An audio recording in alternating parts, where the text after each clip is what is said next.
Ouvrez votre Bible là. Genèse 27. À partir de 25, verset 30. Vous êtes? Amen. Amen. Alors, Isaac dit, serre-moi que je mange des gibiers de mon fils, afin que mon âme te bénisse. Qui a dit ça? Vous connaissez l'histoire d'Isaü et Jacob. Isaü a méprisé la grâce de Dieu. Mais qu'est-ce qui n'a rien à voir avec moi, pasteur Anta? Je vais vous dire. Il a méprisé quoi? Le droit d'aînesse. Parce qu'à l'époque, avant que les parents, oui ou non, qui partent, qui quittent le monde, il doit transmettre quoi? Sa bénédiction au aîné. Parce que Dieu a établi une alliance avec Abraham. Il la transmet à qui? À Isaac. Et Isaac doit transmettre à Isaü. C'était une alliance perpétuelle. Et la Bible dit qu'Isaac, il était mourant malade. Amen. Mais il doit donner relais à Isaü. Cette bénédiction qu'il a reçue de Dieu, il doit transmettre au l'aîné. Mais qu'est-ce qui s'est passé? Isaü a méprisé la grâce de Dieu. Il a fait un échange avec quoi? Une soupe de lentilles. Vous connaissez l'histoire. Mais qui Dieu a utilisé pour prendre cette bénédiction? C'est la maman de Jacob. Dieu voit tout. Dieu a vu que Isaü a méprisé la grâce de Dieu. Déjà dans le ventre de leur mère, ce sont des jumeaux. Jacob a déjà attiré quoi? Les talons d'Isaü pour sortir devant. Il avait déjà un esprit différent que son grand frère. Il combattait déjà sa grâce dans le ventre de sa mère. Vous tous, que Dieu vous a choisi. Oui ou non? Vous êtes le peuple de Dieu. Vous êtes le peuple des élus de Dieu. Vous êtes les choisis de Dieu. Votre mère n'a pas raconté comment elle vous a eu? Parce que dès que vous êtes dans le ventre de votre maman, Dieu avait déjà un plan pour vous. Vous avez déjà reçu la grâce. Et que Satan combattait même de votre naissance.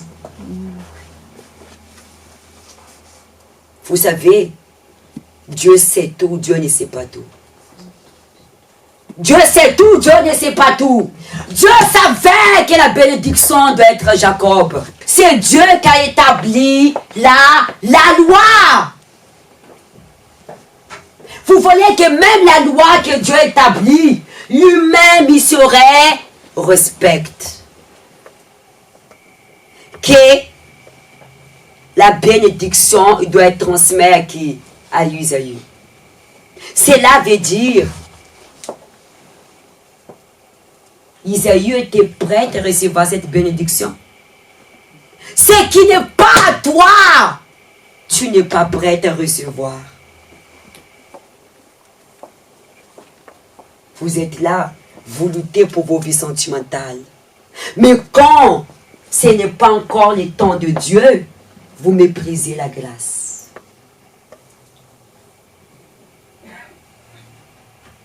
Dieu a vu déjà dans le ventre de leur mère que Jacob, il combattait déjà.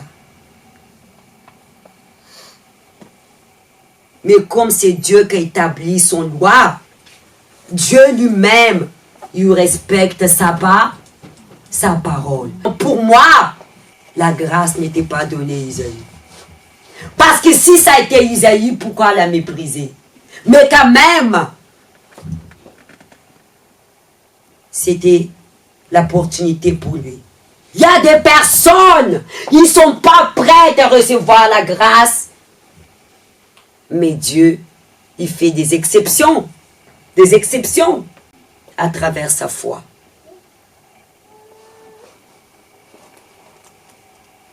Mais la personne, quand elle n'est pas encore prête à saisir la grâce, elle ne va pas valoir. Qui a déjà vécu cette expérience qu'il y a des choses que j'ai eues, mais je n'ai pas valorisées. Soit dans les travails, soit dans les mariages, soit dans vos vies spirituelles. Qui? Pourquoi vous ne parlez pas? Beaucoup. Alors, qu'est-ce qui s'est passé? Même si ce n'était pas le temps de Dieu, mais Isaïe n'a pas saisi sa opportunité. La grâce est une opportunité. Vous comprenez? La grâce, on ne méritait pas. Mais c'est une opportunité qu'il faut saisir. Il faut saisir. Dites-moi, combien de fois on a loupé l'opportunité? Il y a des personnes qui restent célibataires toute leur vie parce qu'ils n'ont pas saisi l'opportunité.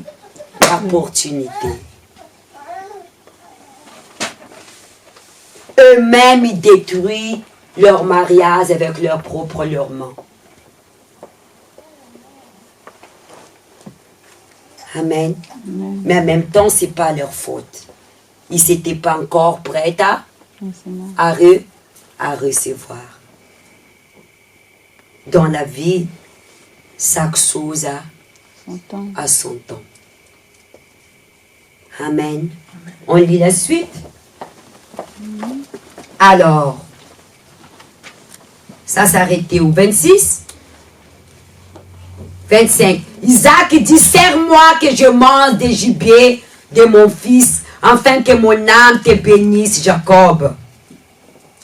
Le servit, il mangea et lui apporta aussi du vin et il a bu.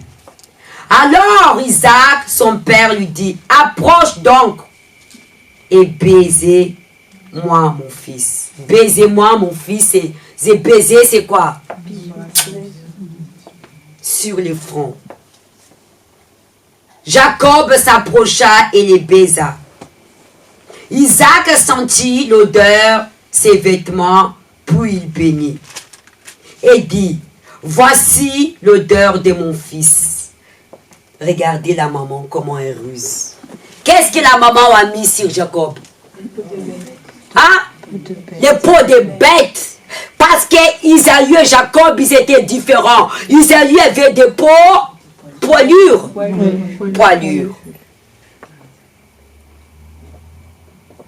Nul ne connaît les chemins de Dieu. Est-ce que Dieu ne sait pas tout? Dieu savait déjà comment Jacob combattait dans le ventre de leur mère.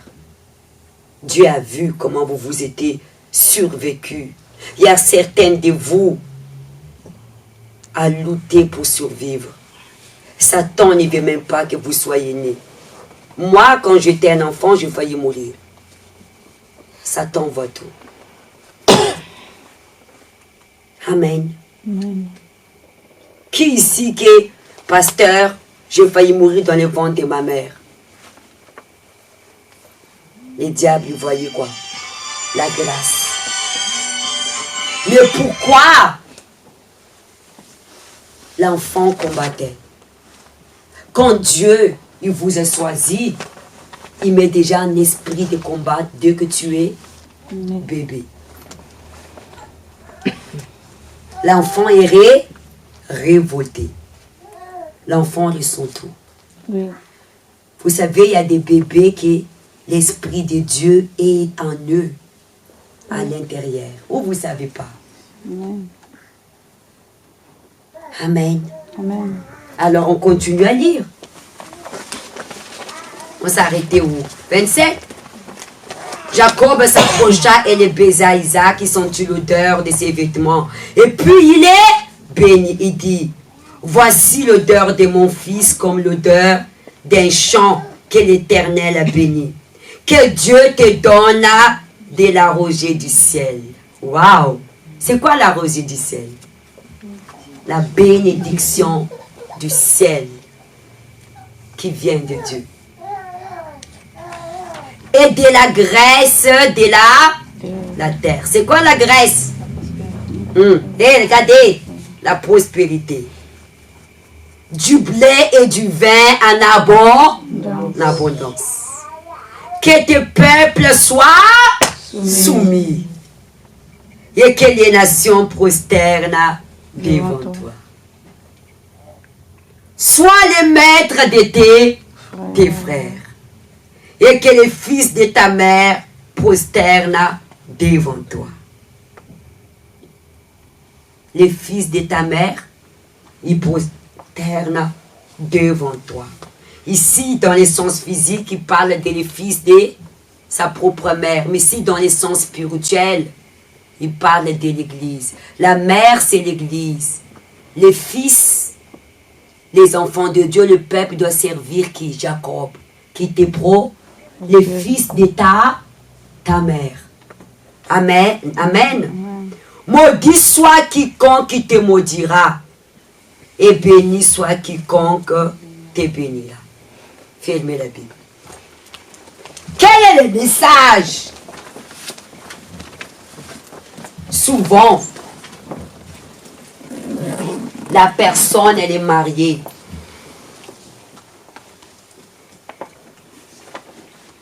Elle ne valorise pas son mariage. Parce que elle méprise la grâce de Dieu. À cause des manques de la reconnaissance envers Dieu. Parce que Dieu, il t'a fait sortir de ta malédiction sentimentale. Tu dois voir la reconnaissance que c'est Dieu qui m'a honoré, qui m'a enlevé dans mon humiliation. Et je dois honorer ce mariage. Parce qu'il manque de la reconnaissance.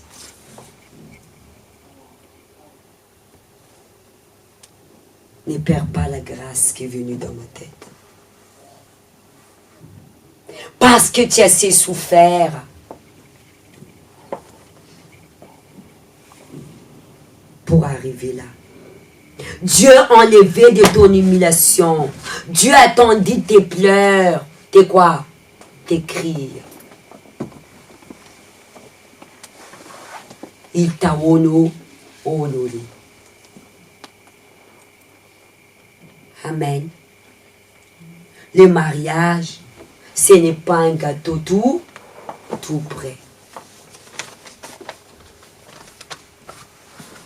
Le mariage, il reflète notre alliance avec Dieu. Quand la personne se marie sur la terre pour les meilleurs et pour les pires. C'est pas comme ça dans notre alliance avec Dieu. On est avec Dieu, mais il y a des combats. Il y a des moments où on pleure. Il y a des moments où on est joie. Oui ou non? Oui.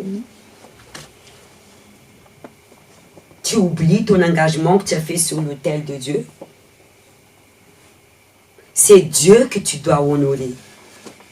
C'est lui qui t'a enlevé de ton humiliation. C'est lui qui a brisé ta malédiction sentimentale.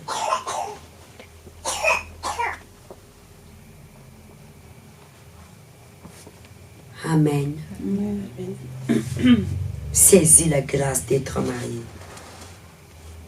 Et honorez Dieu dans votre mariage. Dieu connaît qui tu es. Tu n'as pas besoin que ton mari qui te connaisse. Ne te justifie pas. Tu Tu as des valeurs dans les yeux de l'Éternel, ton Dieu. Il a dit quoi dans Isaïe 54? Je suis ton Rédempteur et ton époux. Oublie quoi? La honte de ta jeunesse. C'est pas ce qu'écrit dans Isaïe 54. Oublie ton émulation de tes passés. Il t'a honoré. Amen. Alors valorise-toi. C'est le même Dieu qui t'a donné ses maris. C'est le même Dieu qui va la transformer. Amen. Honore Dieu. Et tu auras toute cette bénédiction. C'est Dieu qui est en train de bénir qui? Jacob. Mais si tu méprises cette grâce, les projets qu'il a pour toi et ton mari ne vont pas s'accomplir. Si Dieu, il va nous tout donner tout près comme un plateau, hein, on ne va pas valoriser. Et on ne va pas reconnaître que c'est Dieu qui a fait. Vous vous complétez. Dieu utilise le caractère de votre mari pour vous transformer. Moi, je t'ai transformé dans mon mariage. Et mon mari aussi. Vous vous complétez. Imaginez que si moi et mon mari, on est tous les deux. Ah, il lui fait ah! Moi, je suis lui, il est plutôt ah. J'apprends à me valoriser qui je suis. Je ne veux pas me comparer à mon mari et lui ne va pas se comparer à moi.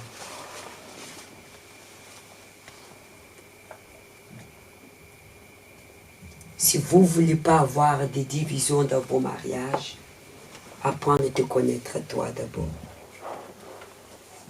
Parce que nous, les femmes, on est très égoïstes et imposants. C'est Dieu qui a maudit la femme. La femme qui est victime de malédiction sentimentale, elle a un esprit de la domination. Et tu n'essaies pas de la place de ton mari. Vice versa. La femme, elle aime l'imposer. Pour elle, l'amour. Tu dois soumettre à sa volonté. Ça, c'est pas l'amour. L'amour, c'est pas une imposition. L'amour, c'est la liberté. Où est le problème?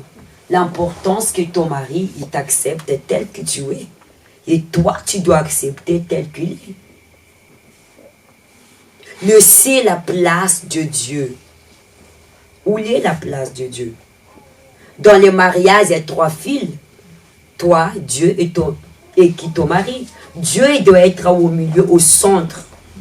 Ça veut dire que vous devrez soumettre à la volonté de Dieu.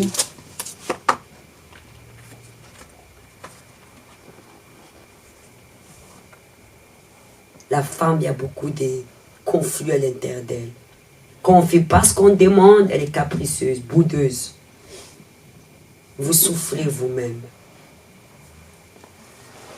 Tu dois m'obéir. C'est comme ça. Tu vas perdre la grâce. Et tu vas toujours voir que c'est les hommes qui ont des problèmes. Mais c'est toi. On brise la malédiction sentimentale quand on se soumet à la volonté de Dieu. Sinon, un mari de plus. C'est pour ça qu'il y a des personnes qui sont des maris. Vous qui êtes célibataires, soignez vous-même et apprenez à connaître qui vous êtes. Vous ne pouvez pas changer votre mari avec votre force des bras. Vous ne pouvez pas l'amener comme ça. Ce n'est pas votre petit toutou. Restez à votre place. Rends grâce au Père en toutes choses. Il a permis cela pour te transformer. Change-toi d'abord, il va changer lui. Et là, votre mariage sera dans la perfection. Parce que si la femme a un problème dans son mariage, la femme ne reconnaît pas son valeur. La femme reconnaît son valeur, la femme, elle connaît qui elle est. Et c'est dans les mariages que tu découvres qui tu es vraiment. C'est avec le temps que les mariages deviennent meilleurs. C'est comme notre communion avec Dieu. Moi, c'est avec le temps que j'ai appris à connaître qui est Jésus. C'est la même chose. C'est dans l'épreuve que j'ai gagné la maturité avec Dieu, que je grandis. Et je commence à savoir qu'est-ce que Dieu aime, qu'est-ce que Dieu n'aime pas. C'est la même chose dans votre vie de couple. Si vous êtes une femme, ça vient dans ma tête, je ne juge pas, ça saute comme ça, qui aime des bagarres.